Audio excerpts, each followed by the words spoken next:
সকলকে স্বাগত জানিয়ে শুরু করছি নতুন আরেকটি ভিডিও। তো এই মুহূর্তের ব্রেকিং নিউজ বলা যেতে পারে, প্রাথমিকের নতুন নিয়োগ বা শিক্ষক নিয়োগের বিজ্ঞপ্তি কবে আসবে তা অনেকটাই কিন্তু বুঝতে পারা গেল কিছুক্ষণ আগের একটি খবর থেকে।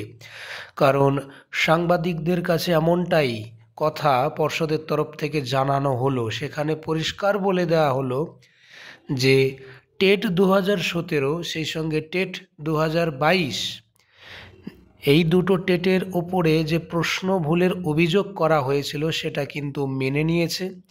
এমনকি যে কমিটি গঠন করার কথা বলা হয়েছে সেটা গঠন করার পরে সেটা কি সিদ্ধান্ত হয়, কতগুলো ভুল হয় কি না হয় সেটা নিয়ে মেনে নিয়ে রেজাল্ট আসবে এবং তারপরেই কিন্তু নতুন নিয়োগের অ্যাডভার্টাইজমেন্ট দেবে পর্ষদ, এমনটাই কিন্তু আজকে বলল আজ সংবাদ মাধ্যমের কাছে। তো আবারও বলে দেই, 23-এর টেটের যে রেজাল্ট সেটা জিজ্ঞাসা করা হয়েছিল কবে দেবে, কিন্তু তারই মাঝখানে বলল যেহেতু পুরনো টেট 2017 এবং 22 হয়ে গেছে অলরেডি, তো তার প্রশ্ন ভুল মামলা নিয়ে বেশ একটা জটিলতা তৈরি হয়েছে।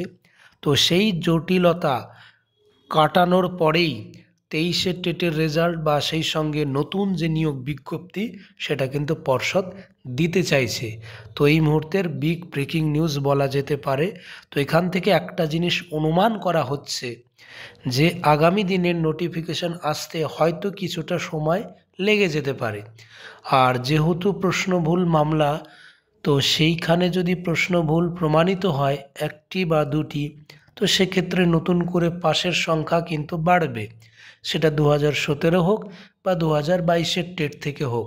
তো আগামী দিনে আবার আমি একটা কথাই বলবো, পুরনো ভিডিওগুলোতেও কিন্তু একই কথাই বলে এসেছি, আগামী দিনের যে নিয়োগ প্রক্রিয়া হবে সামনের, তো সেখানে কিন্তু অনেকটাই প্রতিযোগিতা বাড়বে, বলতে গেলে কয়েক গুণ বেড়ে যাবে সেই প্রতিযোগিতা, কম্পিটিশন। তো এখন থেকে সমস্ত কিছু নজরদারি রেখেই কিন্তু প্রস্তুতি চালাতে হবে, কারণ কার কত একাডেমিক আছে সেটা হয়তো খুব একটা কিন্তু প্রভাব ফেলবে না, কারণ ইন্টারভিউটা এতটাই গুরুত্বপূর্ণ হয়ে গেল বর্তমানের যে সিচুয়েশন তৈরি হয়েছে। কারণ যেহেতু প্রার্থীর সংখ্যা দিনে দিনে বাড়তে চলেছে, সেটা বলাই যায় যে শূন্যপদ যা থাকবে প্রার্থীর সংখ্যা বেড়ে যাওয়া মানেই প্রতিযোগিতা হবে হাই লেভেলের।